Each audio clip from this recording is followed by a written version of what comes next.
Hey guys, this is Garrett Wong, also known as Ensign Harry Kim from Star Trek Voyager, and you're watching Astronomy Live. T-minus 10, 9, 8, 7, 6, 5, 4, 3, 2, 1, 0. Stop.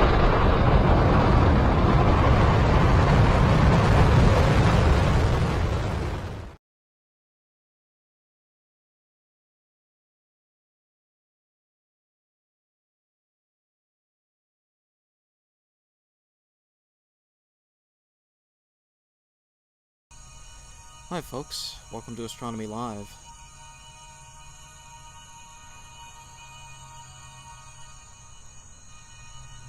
Tonight, I'm tracking Asteroid 2022 GN1.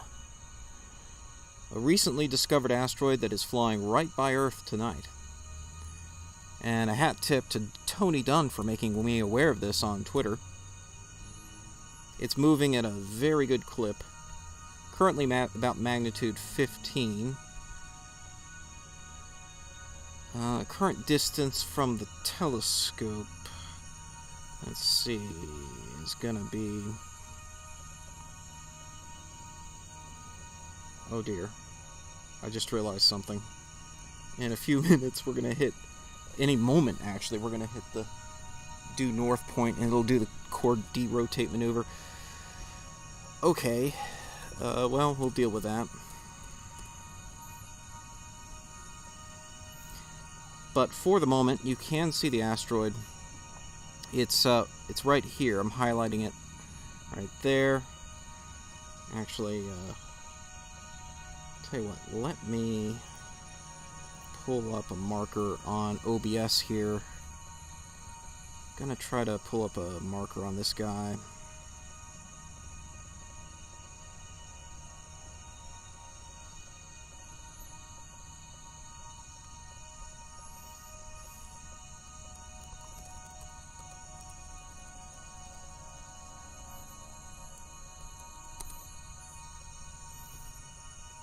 Come on.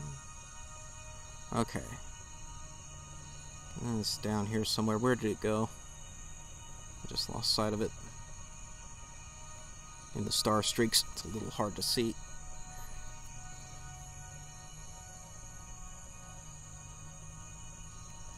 Hopefully this next exposure it'll stand out more. There it is. Okay, now it's really standing out on its own. There it is, right there, that little dot. So the asteroid is being directly tracked by the telescope using my NEOTraker software. We're running... Oh, here we go. I gotta watch this. Hang on.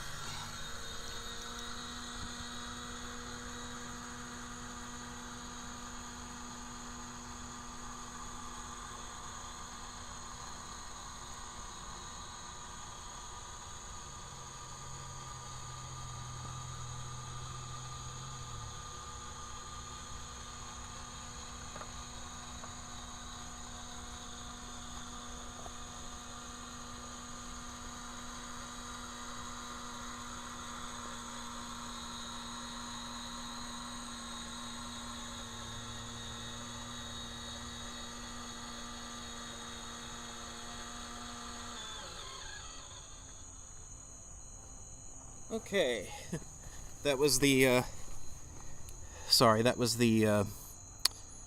LX200 equivalent of a, meridian flip.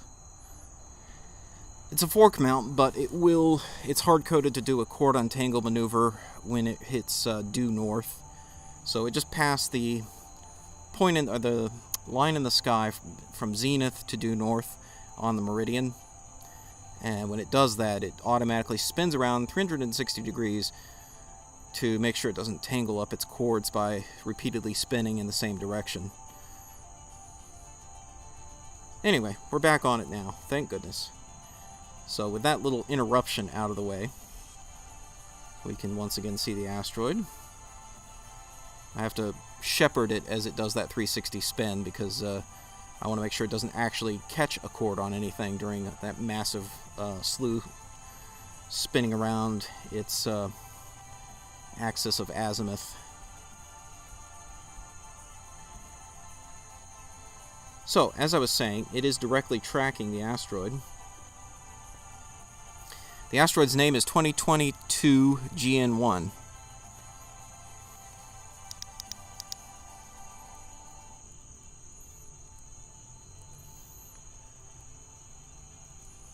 Not a very creative name, but it's a systematic name for the year and order of discovery, the month of discovery, all of that good stuff. I wonder if the media's seized on this yet. Actually, they have. I haven't even been checking, but there's a number of news articles out about this today. And Space.com mentions the fact that you can watch it live online. I'm pretty sure they weren't linking to my channel, but yes, you can. Welcome to Astronomy Live. Oh, apparently a Virtual Telescope Project has also got a stream of it tonight at 9. They're probably still on it now, as a matter of fact, themselves. I'm just going to take a little peek at them for a second. So let me mute the desktop audio here for a second. I'm just going to see. Oh, did they already wrap up? It looks like the stream is ended for them. It was only 26 minutes? I don't know. Whatever the case. Yeah, according to Space.com, its closest approach will be 127,000 kilometers from Earth. Must be about that now. The distance from telescope right now, when I pulled it from JPL, was 128,000 kilometers. So we must be pretty darn close to closest approach right now. I gotta figure. Doesn't say when? But whatever the case, we're basically right at closest approach, if that's true, because I'm pulling that from horizons. But that is distance between the telescope and the asteroid, not the center of the Earth and the asteroid. So it's a little bit different, not quite apples to apples. What are we, 17 minutes past the hour? Let's see, what's the current distance? I also don't know how much I trust Space.com, but I trust JPL a great deal more. Yeah, right now, according to JPL, the current distance between the asteroid and the telescope is 126,933 kilometers and change. Which, if you do the math, the equivalent lunar distance is 0.33, so 1/3 the distance to the moon. It's a very close pass. Despite that, it is a very small asteroid, so the asteroid's magnitude is 15. You cannot see this by eye. In fact, if I were looking through the eyepiece of the telescope, I would struggle to see it. Maybe just barely. It's about the same magnitude as the center of the central star in the Ring Nebula, roughly. It is measured between 24 and 52 feet, according to Space.com, about the size of a large bus. And they say it'll make its closest approach at 11 p.m. Eastern Time.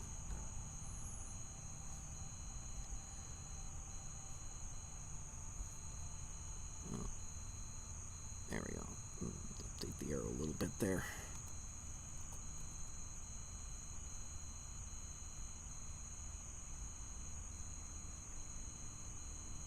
So let me tweet this out.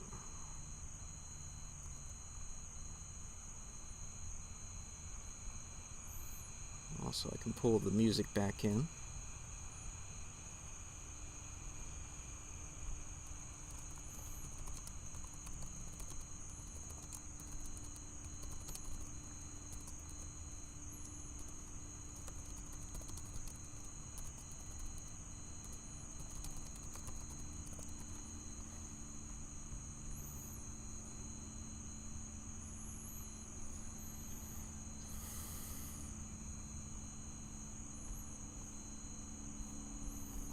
Okay, well, I already popped out the chat. Alright, I want to be able to keep an eye on chat. So what type is it? Oh, I'm sure we don't know that yet. I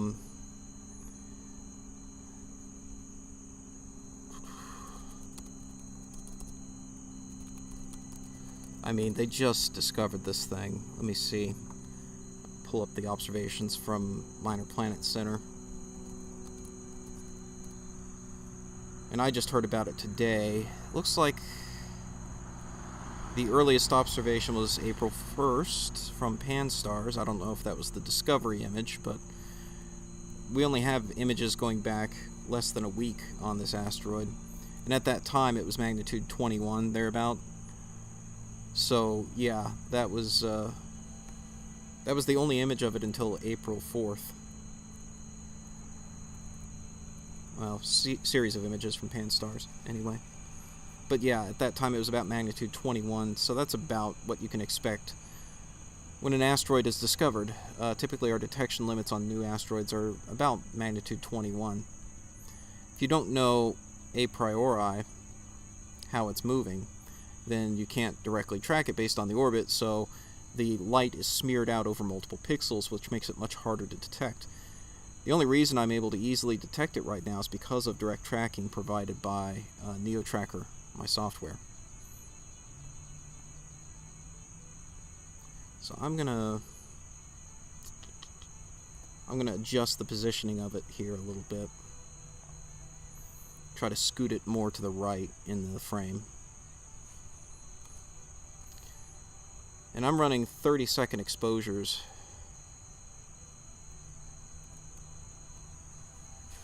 So we'll see how it does. Unfortunately, any adjustments I make to it are going to be reflected in the final time-lapse that I make out of it. So it kind of makes it jerky. I don't like to run adjustments on it too much, but I do want to bump it a little bit back towards the center of the frame.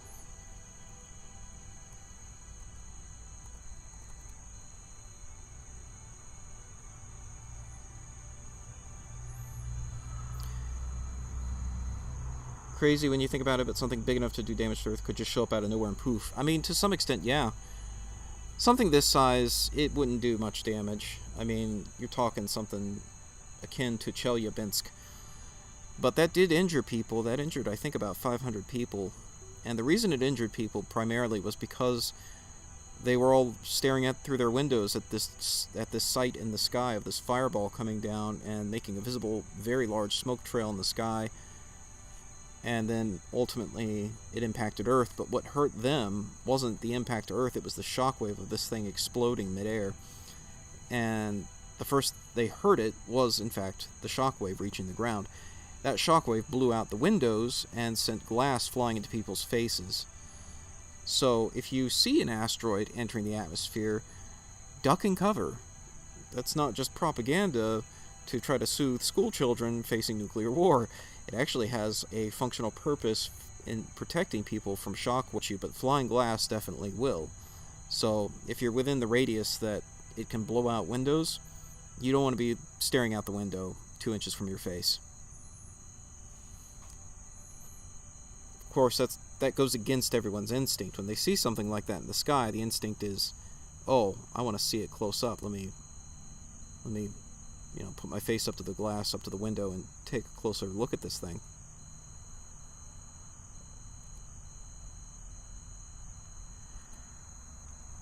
So yeah, the other thing to keep in mind is NEOTraker is using static orbital elements that are at this point a little bit out of date by, 30 minutes at least, I guess. It does not calculate for the gravity of Earth influencing the asteroid's orbit over time. Maybe I should eventually include perturbations in it, but for the moment it doesn't have that built in. So over time, the tracking actually becomes less and less accurate because the orbital elements are changing over time. So I kind of have to keep bumping it a little bit here to keep it in frame. We also have a little bit of haze and cloud cover tonight, but it's not too bad for the moment, knock on wood.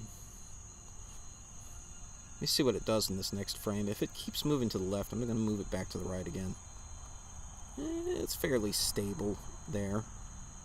I'm content to let it sit for a minute.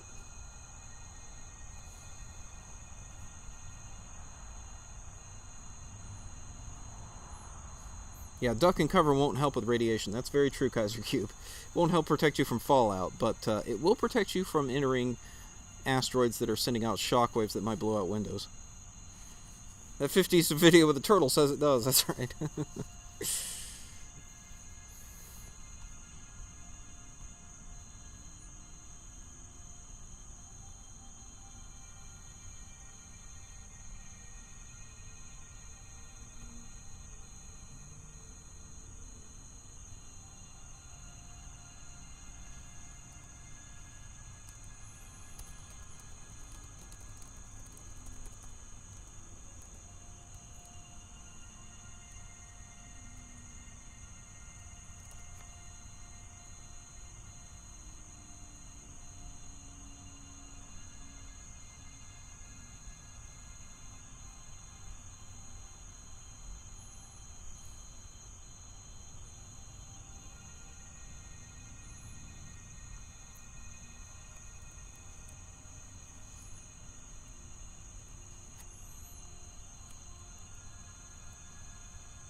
What's that bright streak? That's a star. Yep, that's just a background star. All the streaks you see are going to be stars unless you see a streak moving in a different direction than all the other streaks. I did see that earlier before I fired up the stream, and that was a background satellite, or I guess foreground to the stars, and hopefully to the asteroid. But in any case, if you see a streak going in a different direction, it's a satellite. At this hour, it's probably less likely at this point. At this point, though, notice how dim the asteroid is there. I think I've been noticing changing brightness over time, which would be from the rotation of the asteroid. An asteroid this size can be quite lumpy in shape, and so the amount of surface area it has to reflect light to the telescope can change. In addition to that, the surface may not be completely homogeneous in reflectivity. So the bottom line is that the rotation of the asteroid influences the instantaneous brightness of the asteroid, so it will appear to get dimmer and brighter as a function of its rotation, which can be quite rapid over several minutes of time. Past a certain point, an asteroid can even rip itself apart from rotation as it's spun up by solar radiation impacting the surface, and there's a term for that effect. Oh boy, I can't think of it. I almost have the name on the tip of my tongue.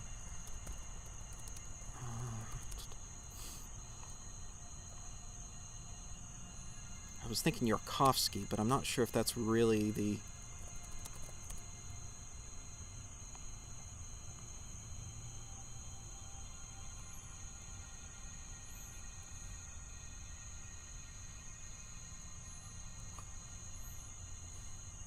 the Yorp effect. It's Yarkovsky, O'Keefe, etc., etc.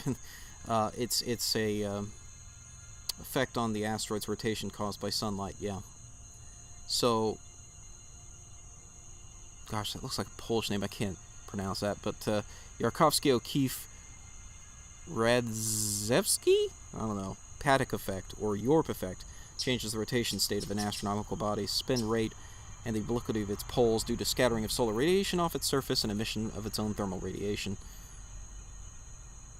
So that effect can cause it to spin up even to the point that it rips itself apart in some cases. See, now it looks a little brighter to my eye than it did a moment ago in the previous images. So it might have a relatively rapid rotation. Yeah, I'll copy the...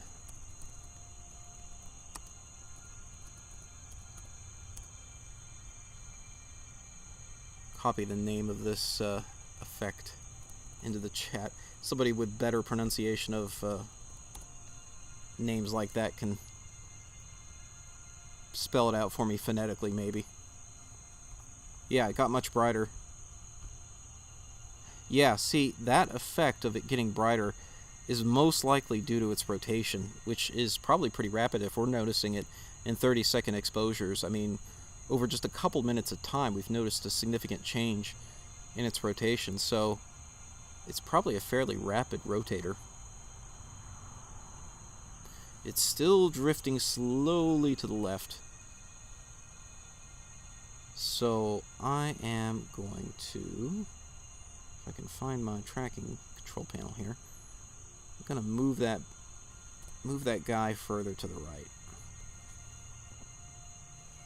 Just give it a nice little bump of about 200 arc seconds.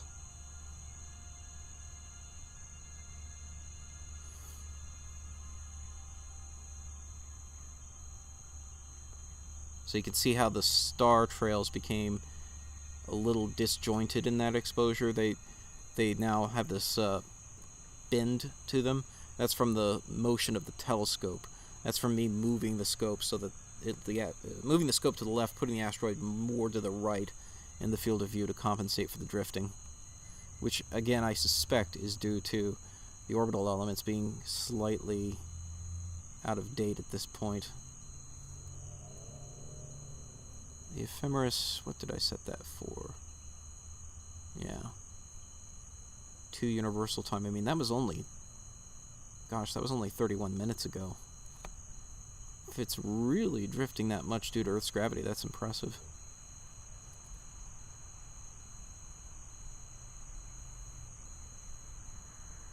I'm even going to put it another 200.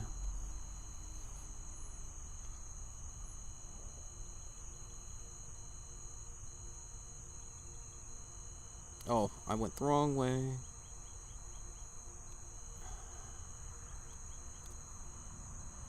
Okay, I'm gonna have to... I undid what I did. I meant to keep sending it the same direction. I made a goof. So this one will be sort of a zig and then a zag. Excuse me.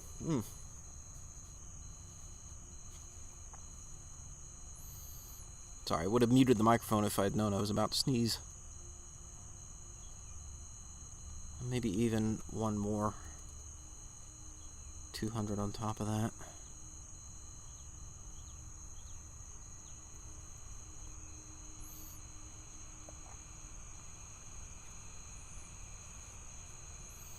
So we've moved it this far. It was here, and it was here. Now we're going to try to get it over here somewhere, closer to the center of the frame. Yeah, closer. Not quite as close as I would have liked, I guess, but it'll do.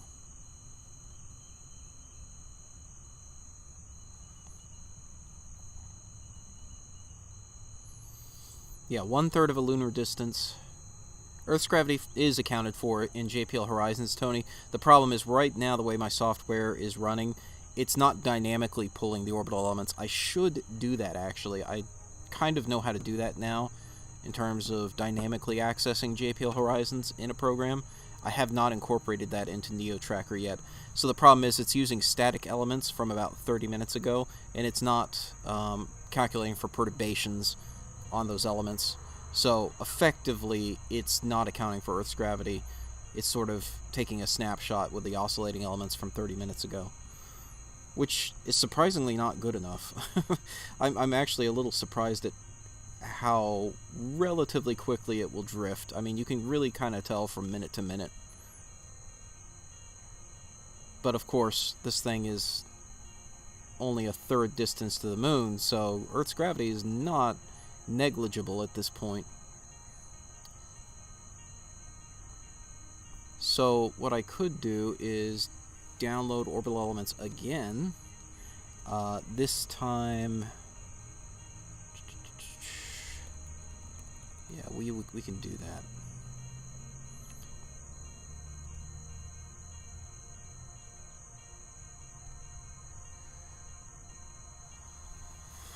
I'm gonna set it for 30 minutes ahead of now.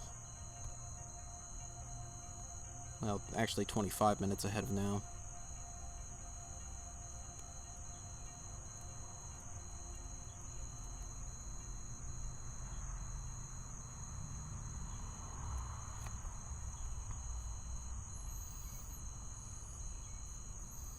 And load those in to update it.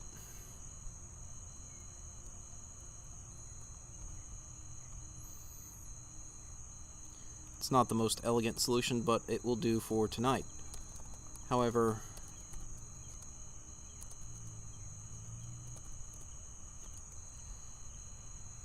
it has come to my attention that, like, I could cure this problem by dynamically polling JPL every minute or so for updated elements.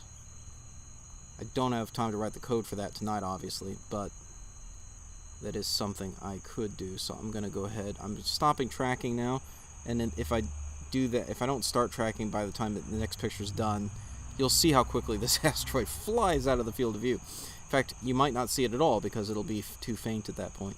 So let me go ahead and start tracking again, this time with renewed elements. So this will be interesting. And $2 from Andrew Kroll. Since you missed, Radchievsky.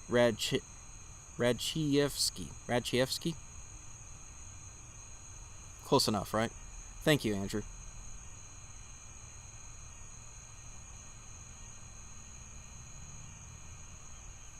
So that exposure is probably fouled by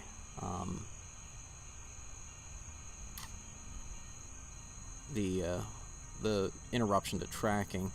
This one, the interesting thing about this next one coming in right now is that it has all the input. Oh, okay. It has all the input in offsets that I had administered already. Now, if it's still drifting the same direction, then the drift isn't really due to element issues there. And really, what I could do, now that I think about it, if I had a good, strong internet connection, which I do, I could rewrite the software to not even calculate the position of the asteroid based on elements. I could just poll for the coordinates directly from JPL horizons. I mean, that would be the most accurate way of doing things. See, it's still drifting. Yeah, that's probably just the software is not accurately enough calculating the trajectory, or the motors are not accurately enough responding to commands. This is open loop tracking, and that is the problem with the open loop tracking, is it's not evaluating the output to adjust the input. So we just have to live with it. So I'm going to move it back to the right again a little bit. But to try to make it more accurate and account for Earth's gravity and all that good stuff, honestly, the simplest solution would just simply be to poll JPL for coordinates at a pretty good cadence, maybe once a second, maybe even once every 5 to 10 seconds, and then interpolate the coordinates in between. And if you're doing it at a rapid enough cadence, simple linear interpolation should be good enough. I don't know if JPL Horizons would get fed up with me pulling their page every, once a second to 5 seconds or so. I guess I need to look at what the limits are on the API and make sure I don't get flagged for spamming them or make them think I'm trying to take down their system or anything. But I mean, that would be just the simplest, most accurate solution, since you can get the coordinates direct from JPL Horizons.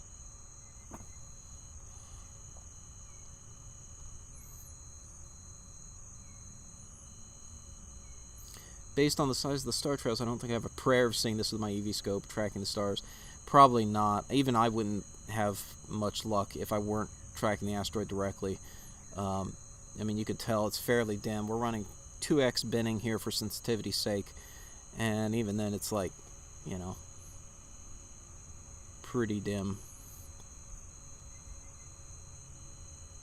Only pull the actual data instead of the whole page. I mean, yeah, that's what I would be doing. I wouldn't be doing it with like a little Selenium bot or anything like that. They do have an API for accessing the coordinates with a post request type deal. So you can do that with simple HTTP and get, I think it returns a JSON data frame or something like that. I've got a program that does that actually now for annotating time lapses. And the only reason I couldn't use that here is that relies on astrometrically solving the images, and with these long star streaks, astrometrically solving them is non-trivial.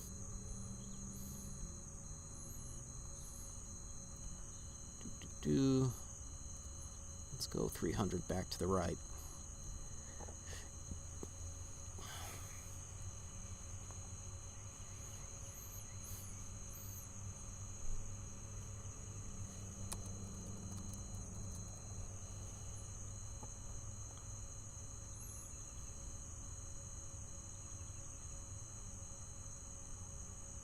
Can always email and ask. They're usually cool with that. I mean, yeah, they probably have it documented, though. They have a pretty extensive instruction page.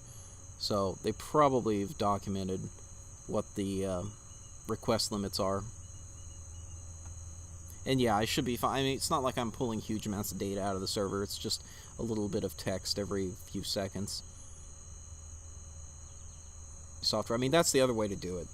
Pull it once from JPL and integrate myself. Yeah, I definitely thought about that. But that takes more work. Why not hit the easy button? Have JPL do it for me. Work smarter, not harder.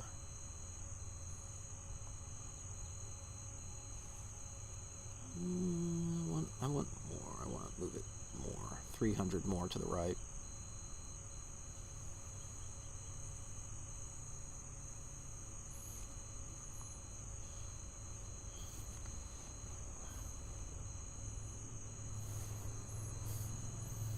But man, this thing is moving.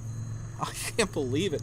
Last time I physically looked at the scope, it was right after the due north turnaround. So it was still facing basically due north. Now I'm looking at the azimuth of the scope, and it's noticeably turned towards the west. I mean, it's incredible how quickly this thing's booking along. There we go, that's better.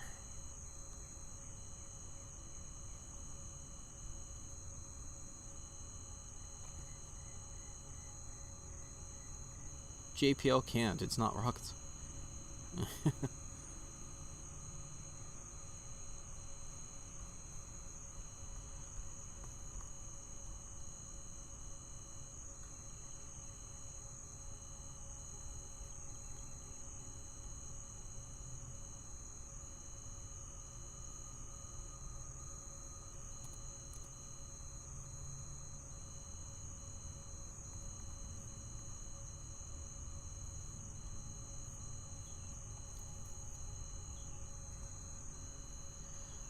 So yeah, I mean, yeah, it drifts a little bit, but I'm not even entirely confident that going to pulling JPL coordinates directly would cure that necessarily, because as mentioned, like, this is open loop tracking, and the problem with that is input goes in, output comes out, and you're not automatically evaluating the output to then correct the future input. And so your built-in assumption to that control scheme is that the scope is moving in the way it was commanded to. And reality is never that clean. The motors aren't perfect. The manner in which I'm feeding them a rapid series of slew commands to try to force them to move at an arbitrary rate is less than ideal. And even if I were able to do direct drive rate tracking, you're trusting that the scope is actually hitting the exact tracking rate that you're commanding, which is probably not the truth. Probably not the truth. So you have to evaluate how quickly it's moving in each axis and then feed that back in as a correction factor.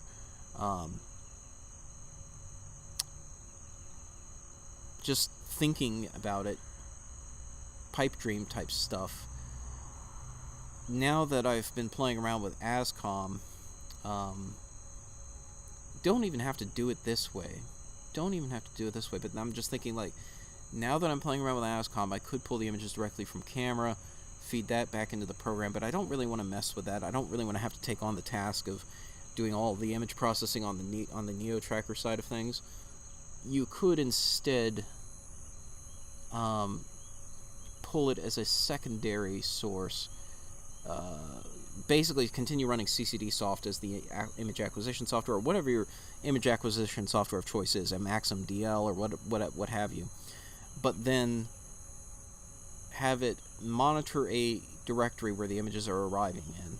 And every time it sees a new image, pull that image, look at the FITS header, find out when the image was taken, and look at the streaks in the image to determine the rates. But then you have to know image orientation, best to astrometrically solve it, but as mentioned before, that's non-trivial because these are long streaks, not pinpoints.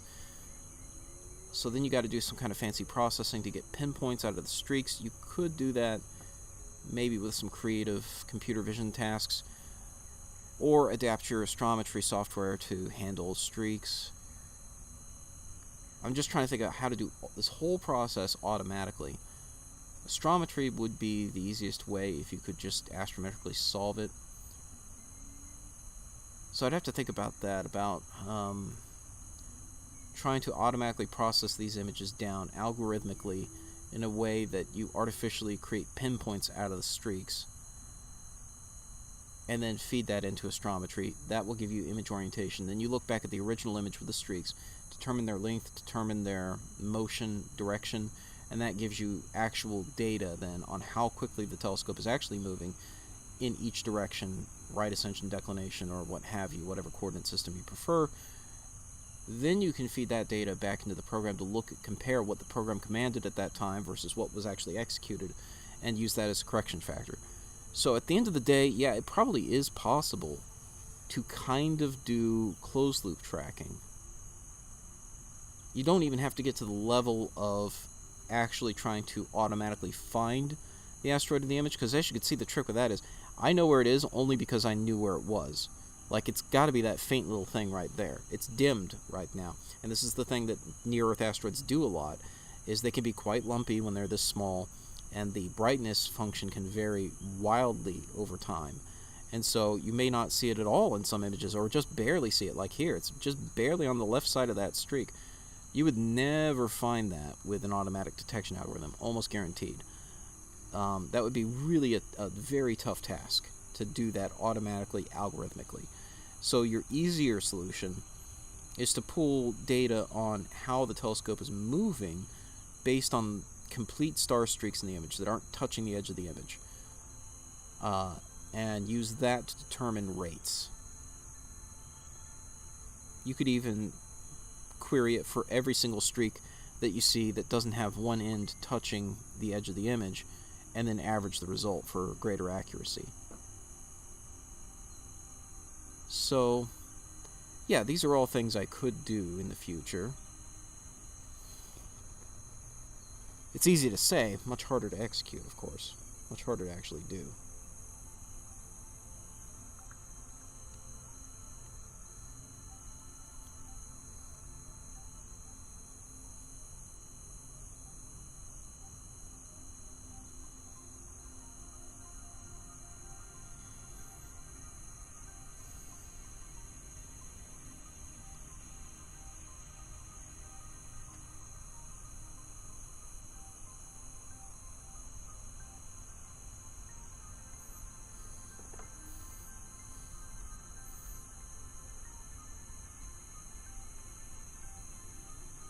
So Peter Jared asks, with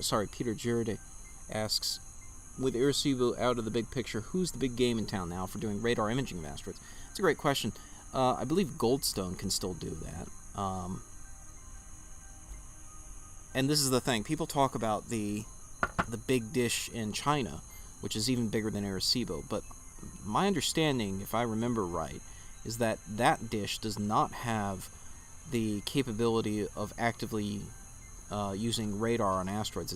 It was not designed with that in mind, so it cannot do radar imaging of near-Earth asteroids the way Arecibo could, and the way some other dishes like I believe Goldstone can. I don't know for sure that Goldstone is technically the biggest right now, but it's just the one that pops to mind that I know I'm pretty sure is capable of this.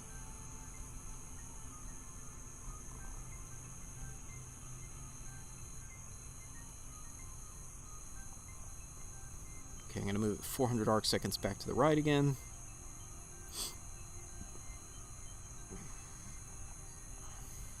Oh, have fun with that, Tony Dunn. ISS, huh? Gosh, I should be checking. I'm pretty sure I missed an ISS pass earlier tonight myself. Though, granted, this asteroid is a more rare sight, especially at this distance. so I don't regret that, but I do need to check and see when the next opportunities are for ISS that are good. Oh boy, yeah, I really missed a good pass tonight. It was going overhead right when I was busy with all of this.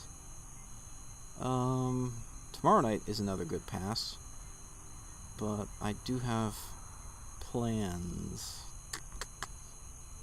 Oh dear. Oh dear, what have I done? Well, tonight's pass, okay, that is a disadvantage of tonight's pass. It was the lighting angle. I'm getting, I shouldn't say I'm getting pickier, but I am more cognizant now of how the sun angle influences the appearance of ISS, and it very much can influence the quality of the shot, in my opinion. I really like shots where the sun is in the opposite hemisphere of the sky from ISS, and therefore the solar panels are front lit as opposed to being backlit. When they're backlit with the sun effectively behind the solar panels, you get more of that deep amber color, but it also tends to make them dimmer and harder to detect details on. When they're front lit, you really get sharp, crisp detail out of the panels, and it really makes the whole shot pop, in my opinion. And so, for example, if ISS is rising out of the northwest and the sun is in the northwest, having just set some minutes before, it's going to be backlit panels as it rises, but after it crosses the highest point, usually it gets to the east, it will start to become front lit. But in some cases, like tonight's pass, it goes in Earth's shadow before it even has a chance to become visible on the east side of the sky, on a west side rising pass in the evening. So that can put a dampener on it for me. Tomorrow night's pass, the dynamics look actually pretty good.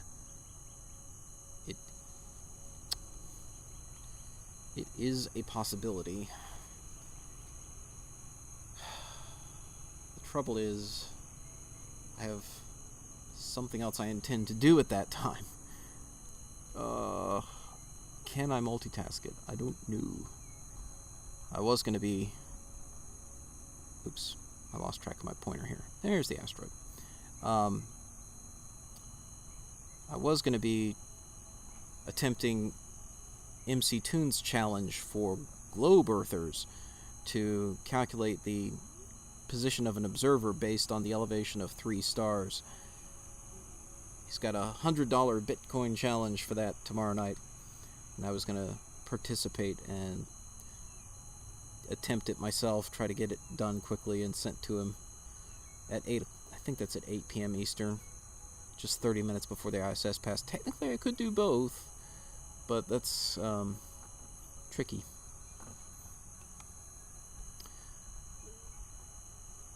Couldn't see it approaching, but when it was overhead it was obvious. The sky is still very bright. Sunset only 15 minutes ago. Yeah.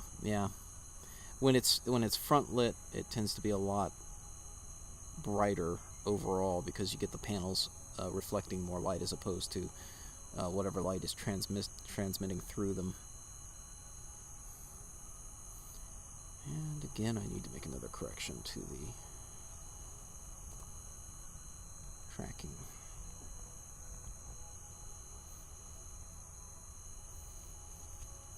You know, some of this drift, because this thing's moving so fast, I'm thinking some of the drift is just due to the pointing area of the telescope. I should mention the fact that I just out-as-aligned the telescope. I didn't bother with polar alignment tonight. There was really no point. It's moving so rapidly that field rotation, A, doesn't really matter. B, you would still get it anyway because you're actually tracking a fast-moving asteroid, and if you're polar aligned, you're not necessarily going to be aligned parallel with the motion of the asteroid. You're aligned parallel with the rotation of the Earth, which I won't say it's irrelevant, but it's not entirely as important on an asteroid moving this fast. So overall, for this particular scope, fork mounted as it is, it's best just to alt-as align it and go that way. Plus I get better clearance for the fork mount this high in the north. It's a very northerly sort of pass for this asteroid.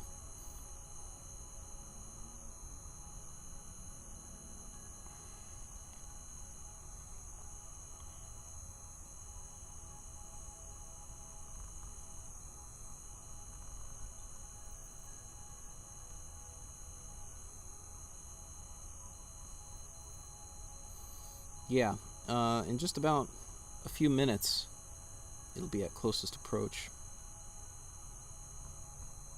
Oh, I didn't move it. Ooh, I didn't mean to do that. Come on. Oh, come on. I didn't move it as far to the right as I had hoped, I think.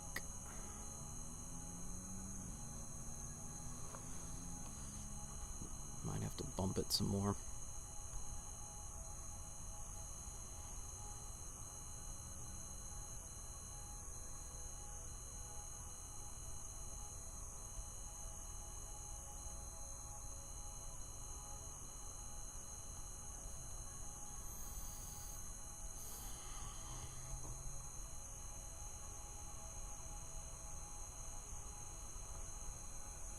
Yeah, they're saying, according to space.com, closest approach is in 6 minutes.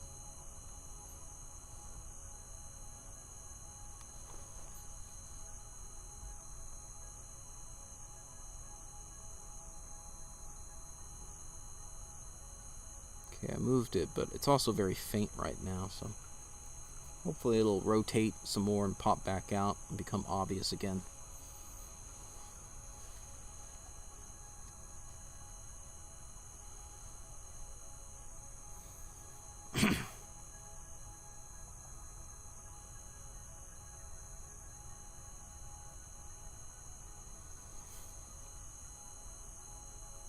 Okay.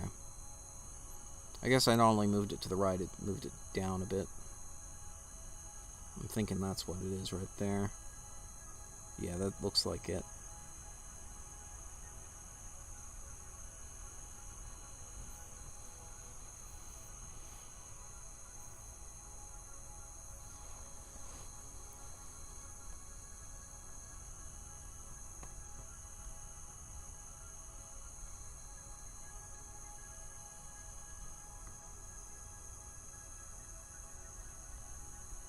Yeah. That's our asteroid. Very faint still right now. What size is it in this image? It's very, very small in the image. I mean, we're talking about something the size of a bus here. We can't resolve it as more than a point-like light source, and its size is basically a function of its brightness. Because it's rotating, the brightness is changing over time. So right now, it's this faint little thing right here, hanging out in this part of the image. It's almost a smudge. And we're just holding our breath, hoping that it does brighten up again. I'm not sure what the rotation period is, but it's very obviously been rotating throughout this stream. At times it's bright, and at times it's very, very dim. And by bright, I mean bright to the telescope.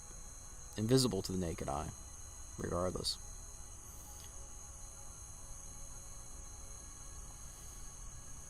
Yeah, there's still something right there in the image, kind of not perfectly tracked, but it's there.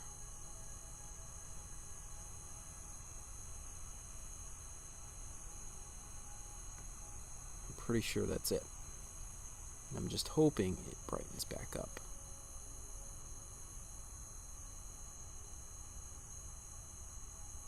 Yeah, there we go. It's a little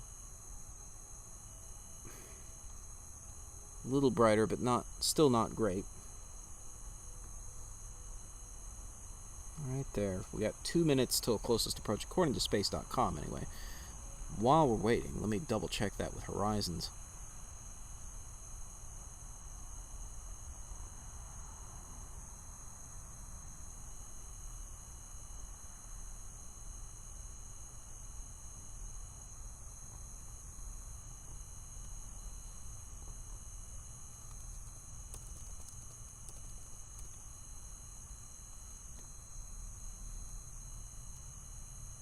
Yeah.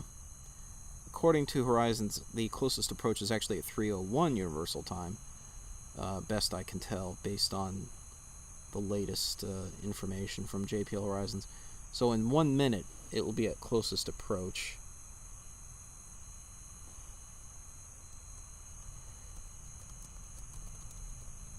roughly, give or take a minute. At that time, it'll be 125,996 kilometers from center of Earth.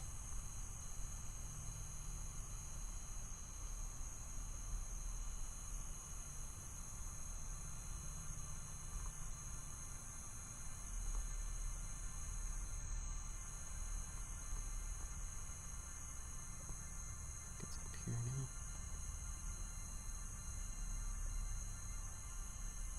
Gosh, it is impossibly faint right now. Can't even see it at the moment. And we're right at closest approach, but as luck has it, the rotation of the asteroid is not favorable.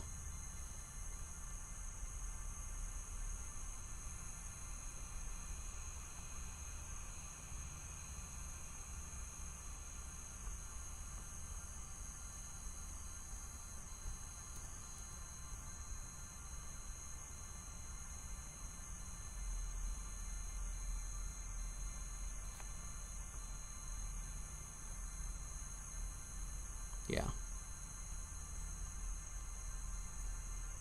Pretty sure that's it, just to the left of that streak.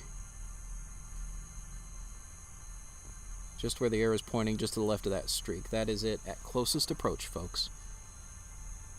Asteroid 2022 GN1. Just about 1/3 the distance to the moon. And there it goes. Right there.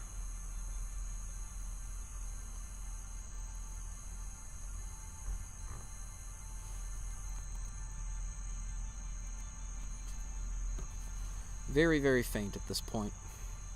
I'm glad we were able to see it brighter initially, because I might not have noticed it at all in the initial images if this is how bright it had been at the start.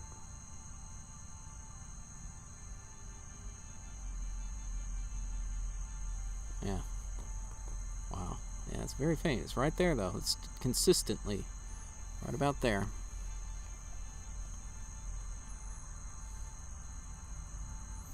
Again, I have no clue what the rotation period is, but it is clearly rotating, I can tell you that much.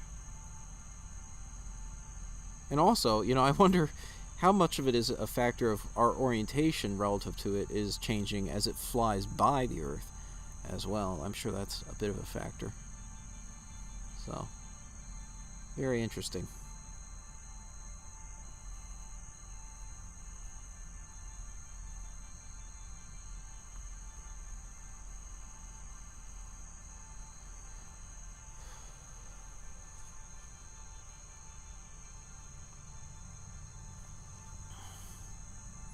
Tell you what, while this goes on, I am going to try to grab my little,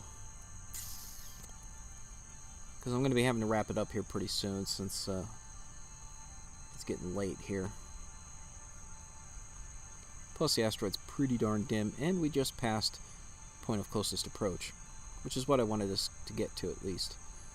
But what I do want to do before we go is grab my program for making time lapses.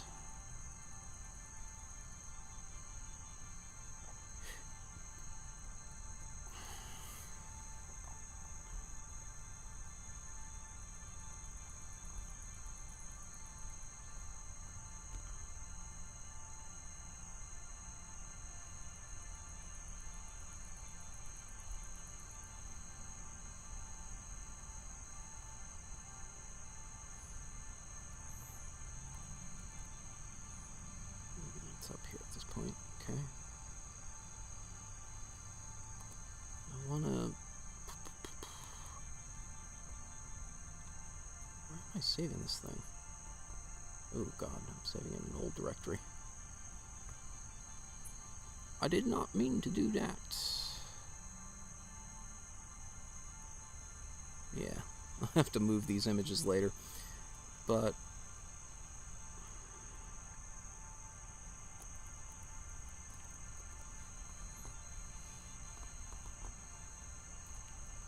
for now,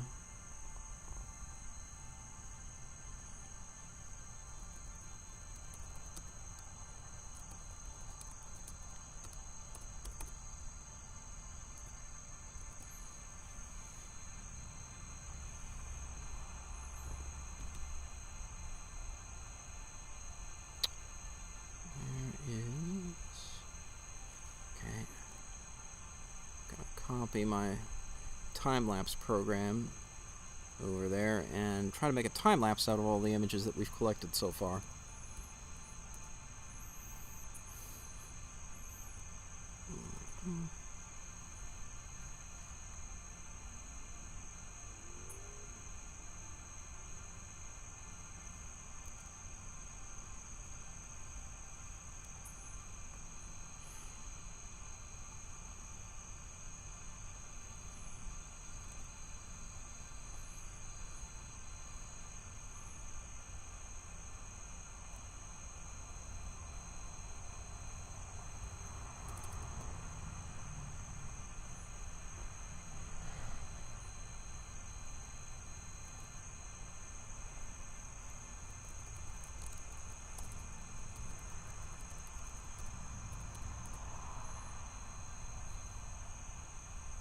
Nice.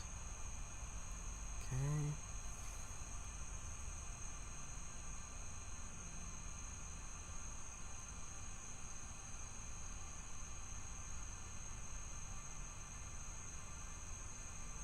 Okay.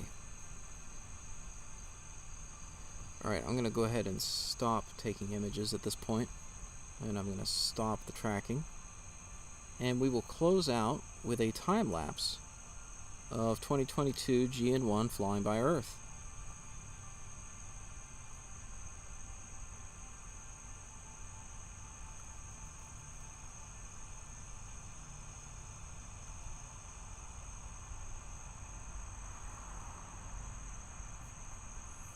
Okay, let me load that up into the stream. Okay, I got the video, so I just have to add the video now.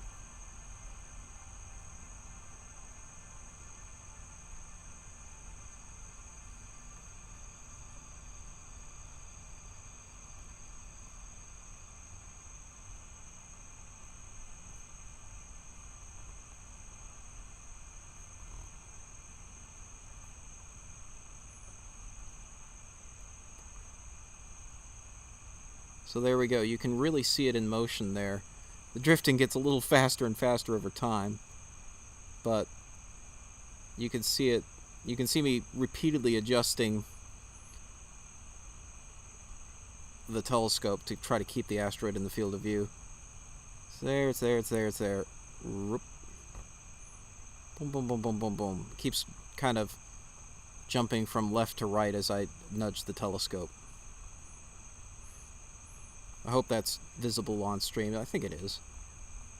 It's probably pretty visible. And man, that asteroid is just hauling through space. Hauling by Earth. I'm pretty happy with that. I'm pretty happy with that result.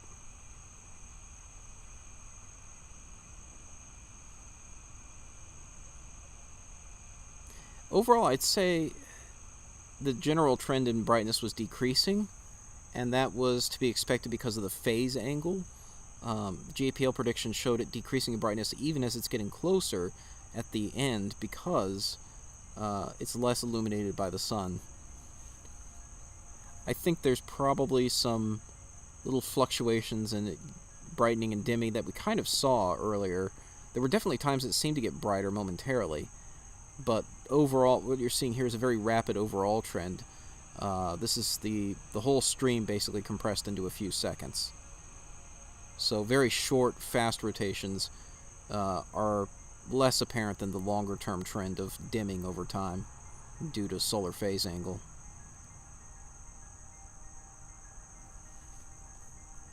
Let me see, what does chat think of this? I think it's pretty cool.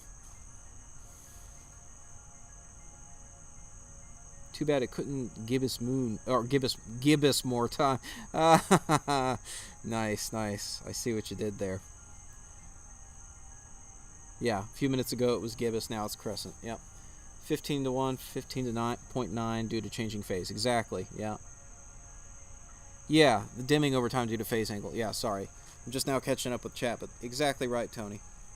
That's what I'm anticipating there, and that's right. That's what the predictions showed, both yours and JPL.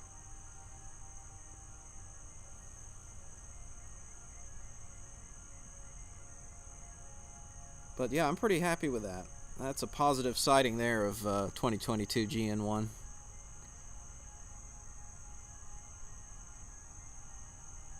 So that's going to do it for me for tonight. But I'll work on this guy. Maybe run a slower video of these frames and export that as a YouTube short or something. So stay tuned for that. But until next time, thanks for watching. Clear skies, folks.